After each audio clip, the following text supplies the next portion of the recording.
Hello guys, welcome to my mini vlog. Welcome to Milan Vlog.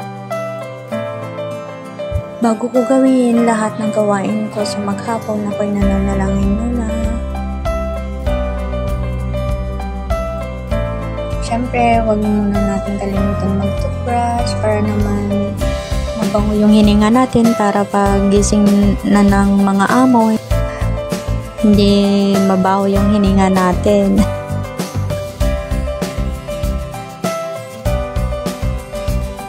After kong mag-toothbrush at saka magkilamos, maglilinis na rin ako sa room ng aking alaga na panganay.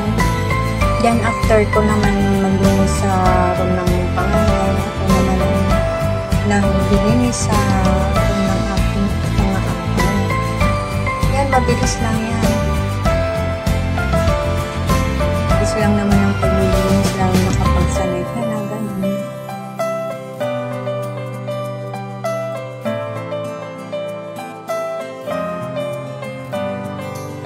Every Monday, nagpapalit ako ng mga bedsheet, mga ulan. Yan kasi ang schedule ko ng beddings.